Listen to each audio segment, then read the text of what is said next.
Everyone, welcome back to my channel. तर आजचा video थोडा स्पेशल असणार आहे, कारण की आजचा व्हिडिओ असणार आहे कम्प्लीट मराठीमध्ये.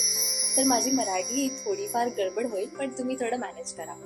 तर गेस करा आम्ही आज कुठे चाललंय. ठीक आहे, बरं तुम्हाला गेस करायला नाही जमणार तर मीच सांगते. आज आम्ही जाणार आहे जेजुरीला. तर खूप दिवसापूर्वी आम्ही हे विचार करत होतो की कुठेतरी जायला पाहिजे, पण आज आम्ही नक्की केलं की आम्ही जाणार आहे जेजुरीला. तर आता सकाळचे 6 वाजले आहे आणि आम्ही सगळे आता उठलोय.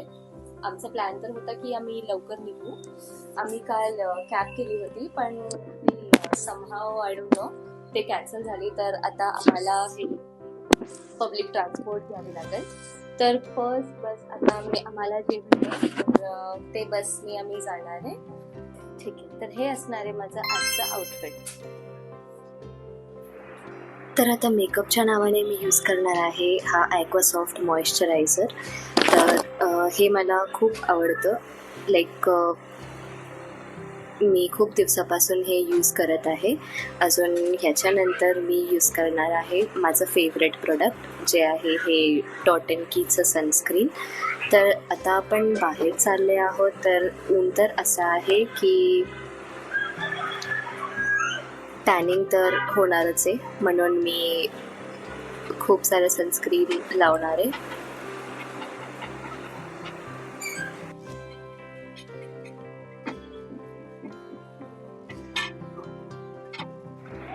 तर आता मला असं वाटत आहे की मी थोडंफार असं ब्युटी इन्फ्लुएन्स सारखं पण वागत आहे. तर आता हे फायनल मी लावणार आहे माझं आयलायनर. तर आयलायनर लावल्यानंतर मी आता बघणार आहे की मला कुठली इयरिंग पाहिजे. तर इयरिंग घातल्यानंतर थोडासा फ्लॉन्ट करून आता जाऊया पुढं. आणि कारण की मला लेट होतं आहे आणि आता माझी मम्मी पण मला ओरडते. मी आता लावणार आहे हा लिपस्टिक. मेबेलिनचं लिपस्टिक आहे हे.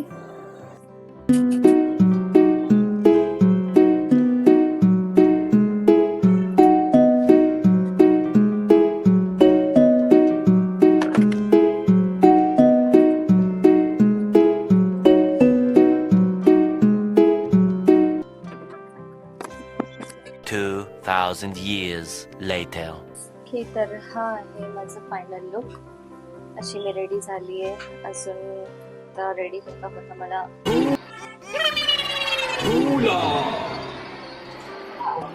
तर 1 ते 1.5 तासानंतर आम्ही पोहोचलो जेजुरीला. तर लांबूनच मंदिर इतका सुंदर दिसत होता. नंतरनी आम्ही एका रेस्टॉरंटमध्ये गेलो. तर तिथे आम्ही ब्रेकफास्ट करायला बसलो. तर ब्रेकफास्टमध्ये आम्ही इडली आणि मिसळपाव खाल्ली.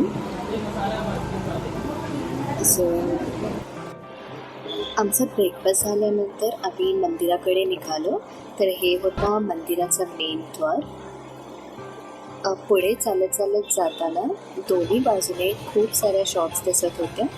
तिथे देवाचे पूजेचे सामान, फूल आणि सगळीकडे भंडाराची पिवळी उदाहरण दिसत होते. जेजुरी ती पण पिवळी वाईब खरंच खूप छान वाटत होती.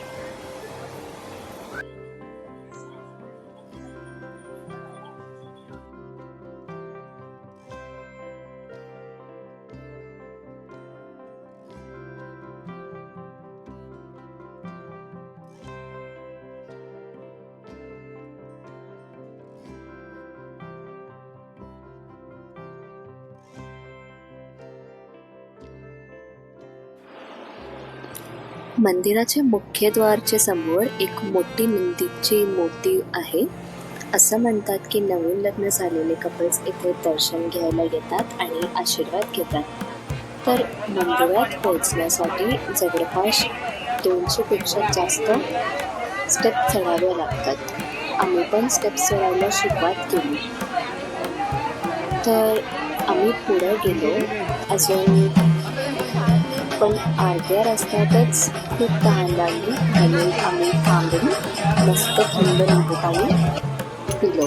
त्यामुळे पुन्हा फ्रेश वाटलं आणि मग आम्ही पुढे निघालो आमच्या दर्शनासाठी मंदिरात जायला.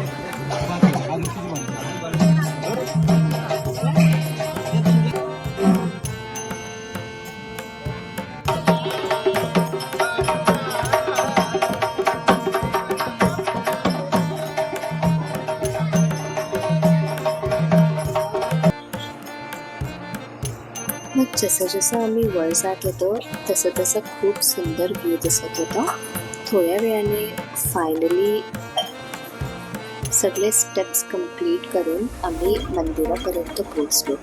मंदिरामध्ये खूप सुंदर मूर्ती आणि कोरल फार्म होता.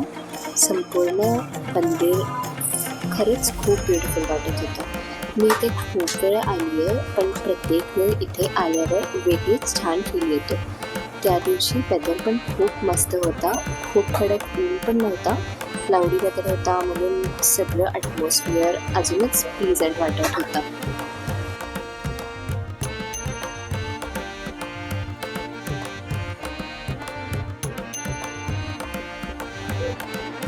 तर मंदिराचं आर्किटेक्चर खूप सुंदर आहे. सगळीकडे पिवळा भंडारा, उंच स्तंभ आणि जुनी स्टाईलमधलं बांधकाम बघायला मिळतं. तर मंदिरामध्ये एक वेगळीच एनर्जी आणि शांतता फील होती. तर दर्शन घेतल्यानंतर खरंच खूप छान आणि पॉझिटिव्ह वाटत होतं.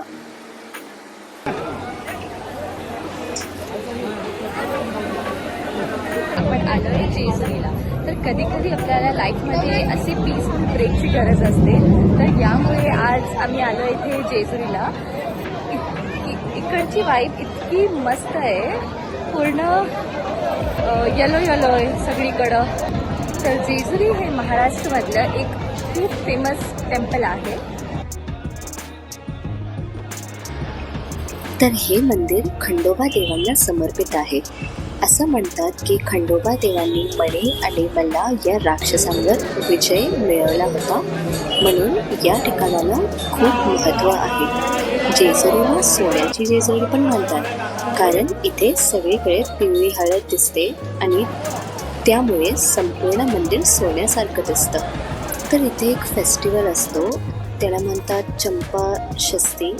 आय एम नॉट शुअर मी नाव बरोबर घेते की नाही, पण इथे असं एक फेस्टिवल आहे. तर हे इकडचं सर्वांत मोठा फेस्टिवल होतो. तर या दिवशी खंडोबा देवांनी ते राक्षस मी म्हणाले त्यांना मारले होते. आणि अजून इथे सोमवती अमावस्याला आणि गुढीपाडव्याला, दसऱ्याला, अजून दर पौर्णिमेला पण इथे खूप लोक दर्शनासाठी येतात.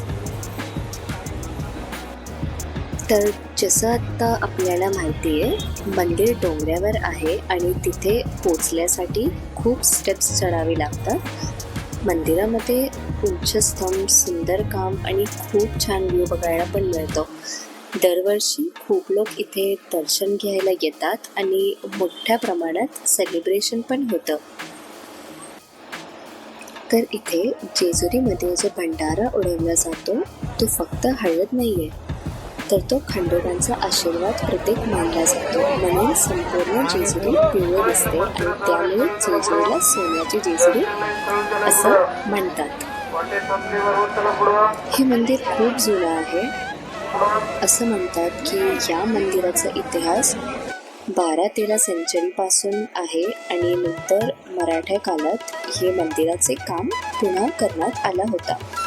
दर्शन घेऊन मग आम्ही निघालो आणि सुरुवात केली जायची. तर जाता जाता खूप गर्दी वाटायला लागली होती आणि खूप सारे लोक दर्शनासाठी येत होते.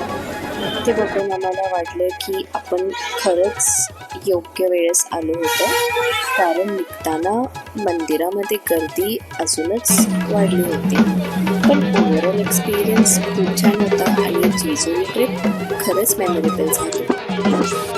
तर चला इथे एंड करू आपण आजची ही ट्रिप. आणि हो, माझी मराठी इतकी फ्लुएंट नाही आहे, पण यावेळेस मी स्पेशली मराठीमध्ये व्लॉग बनवला. जर काही चूक झाली असेल तर प्लीज इग्नोर करा. अजून जर तुम्हाला हे व्लॉग आवडला असेल तर व्हिडिओला like, comment, share and subscribe करा. तर पुन्हा भेटूया एक नवीन ब्लॉगमध्ये. येलकोट, जय Malhar. Stay tuned, like, share and subscribe.